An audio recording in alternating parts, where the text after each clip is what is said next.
Hello, Magic Mage here. Today I want to discuss with you Speedups, particularly for those younger servers and those new lords entering into our community. Speedups are very valuable and you want to be careful about using them without thought.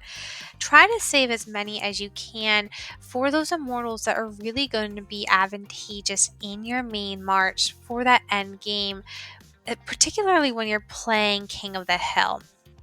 So I like to save and accrue all these speed ups until I get to a point where there is a King of the Hill immortal that I really think is going to help my main march, and or I'm going to need certain benefits from King of the Hill or different small miniature games where I'm really going to receive the most rewards for the return on these speed ups. So, as you can see, I've started to accrue some of these up. I did play a King of the Hill not too long ago that I did acquire an immortal I wanted, so some of them have been used up. However, as I play, I do create a calculator for myself to know when I have the amount of speed ups I need and to know how many days I have. So, what I normally do when I take this calculator is I will take and have my minutes. I broke them down because you have 1, 3, 5, 15, 30, an hour, and then you actually have your 180 minute, 8 hour, 12 hour, 24, and 72. I most noted my hours here for myself. So what I do is I just really enter in, I have a simple calculation of the number of minutes times the number of speed ups will give me my total number here. So I have for 5 minutes my universal speed up 12,945. When I enter that in, it's going to tell me exactly how many minutes that is.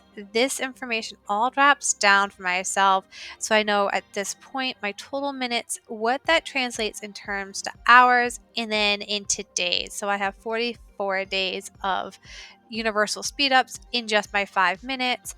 Moving on to my 15, I have 2,417. My 30 minutes, I have 2,365. 60 minutes is 1,477. And I have my 3 hour, which is 516, 8 hour, which is 13 hours. And I don't have many more speed ups outside that, but I have a total right now within just my universal speed ups 249 days and change. And why is this important is really because it lets me know when and how I can play the game of King of the Hill. So, or my contract building days. So, as I'm looking at my calendar, I can say, you know what, I have a city expansion build day. I might want to take first place in this to get some rewards. And in doing so, I'm going to really want to make sure I'm starting these builds so they complete as close as possible to that system reset time on Tuesday, where I am getting the points for those builds that I started today, tomorrow, a week, 2 weeks ago. The second thing I want to do is I really want to make sure I know really where my long builds are. So I will tend to start my longer builds when I'm going to sleep. When I wake up, I hope I have all of my universal helps. So what I'm looking for when I'm talking about my universal helps is my alliance helps. So I have right now 28 alliance helps. At this point, 28 members have aided me, so I can use my speed ups without actually wasting any time because each alliance member will help boost my speed to complete my individual building that I'm constructing at that point in time.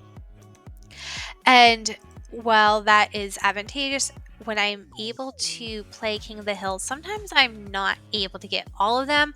So what I'll do is I'll look on, especially when I'm close to the end of the day, how many members are currently online. So right now I have 29 members online, so I know I can get my 28 helps. But if I have, let's say, 11 or 8 members online, I'll wait for those 8 members to aid me in the help, and then I would press that speed up button. But I really do wait until the very end of the event when I am trying to move myself up in rankings as much as possible. The other thing you want to do is you want to really be aware where those ranking tiers are. So if you're in ninth place and using a couple of the speed ups is going to bring you to 8th or 7th, that's not necessarily going to give you any further rewards. So it's better to save those speed ups for your next event or your next game. Where if, let's say, you're on rank number 4 and you use those speed ups and it can get you to level 3, that is a point where you do want to take and use those speed ups, and it may be more advantageous to forego some of those waiting assist if there are no other individuals online and you're getting close to system reset. So this is just some of the small tips and tricks I use to really ensure I am getting the most from these speed ups. I actually use my universal speed ups primarily all on my academy.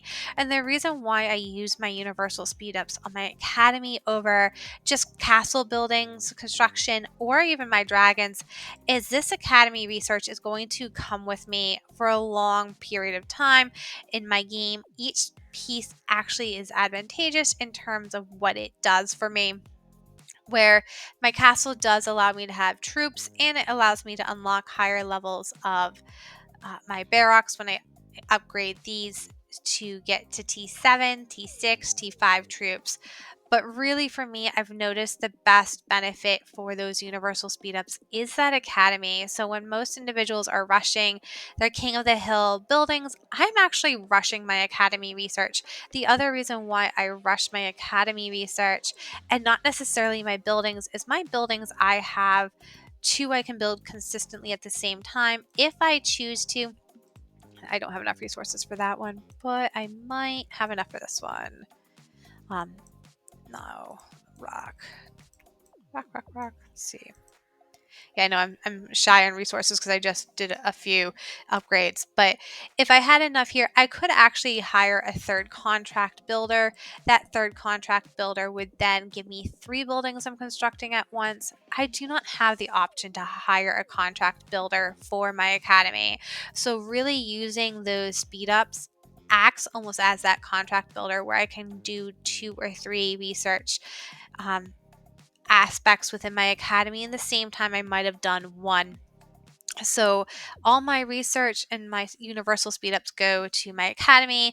I use my build speedups for my buildings when I'm in particular events, like I said, such as King of the Hill, city expansion. Sometimes I will use them for miniature games, such as our third event. If there was a building aspect to this, I might use it then as well if I'm missing that point at the end of that game, because most of these games they do allow you to collect the rewards from a prior day as you continue the chronicles.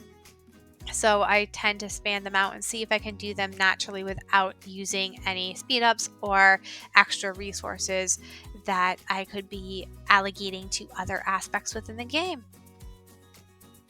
The last piece I want to share with you is the castle. I want to remind you that within the castle you can assign immortals, and I move these assignments around all the time. So I primarily keep my highest aptitude immortals that are going to give me the greatest yield for the percentage of speed, and that yield is going to be that initial assignment effect piece. So your chaos immortals, if you had unlocked any within that third anniversary birthday event, make sure you are assigning those chaos immortals into your castles. And the reason is, even if they have no stars and aren't boosted up, you're going to get that 7% effect, which is greater than any of your epic immortals. Those are around 5, and then even better than your purple and your blue and your green. So as you go up in tiers, your immortals assignment effects also improve. So really make sure that you are enhancing that aptitude.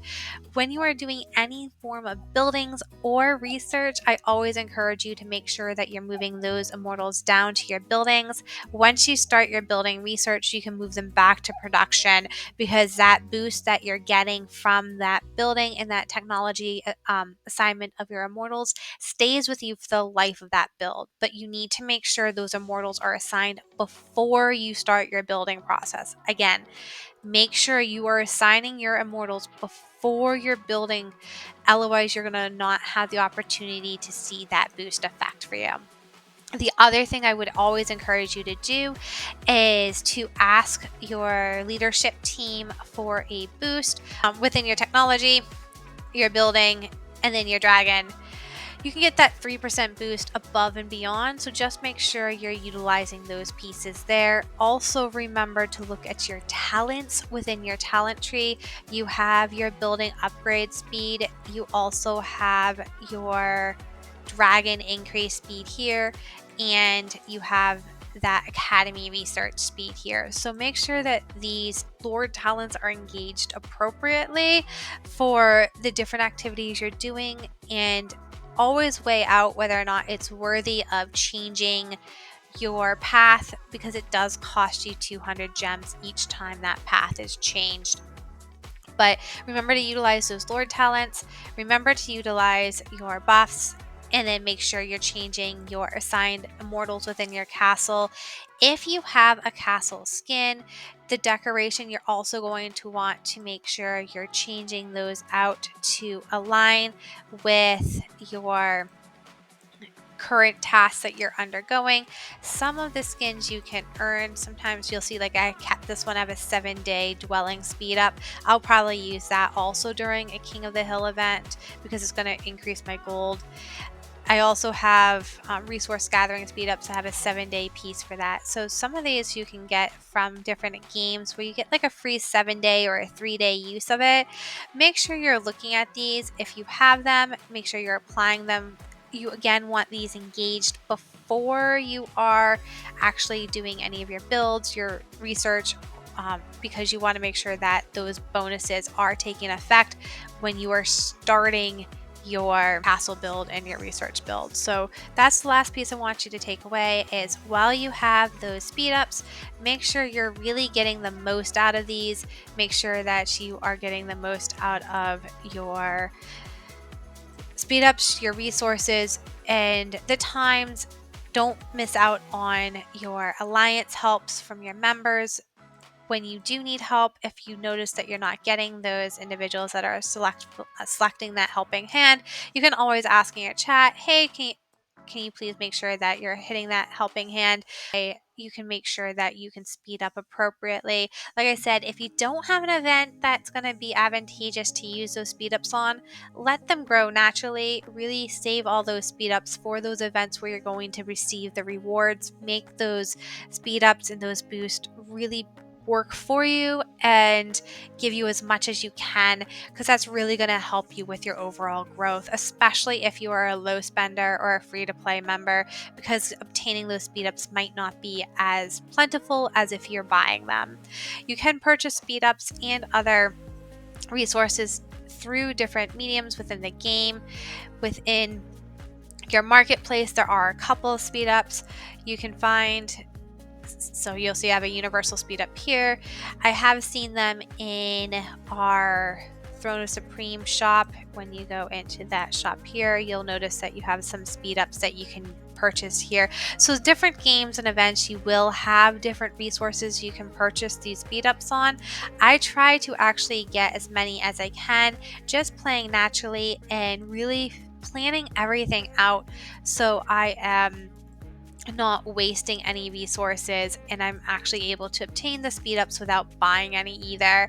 That really does help overall. Have a great day, and I hope you join me for our next video. Please remember to like and subscribe.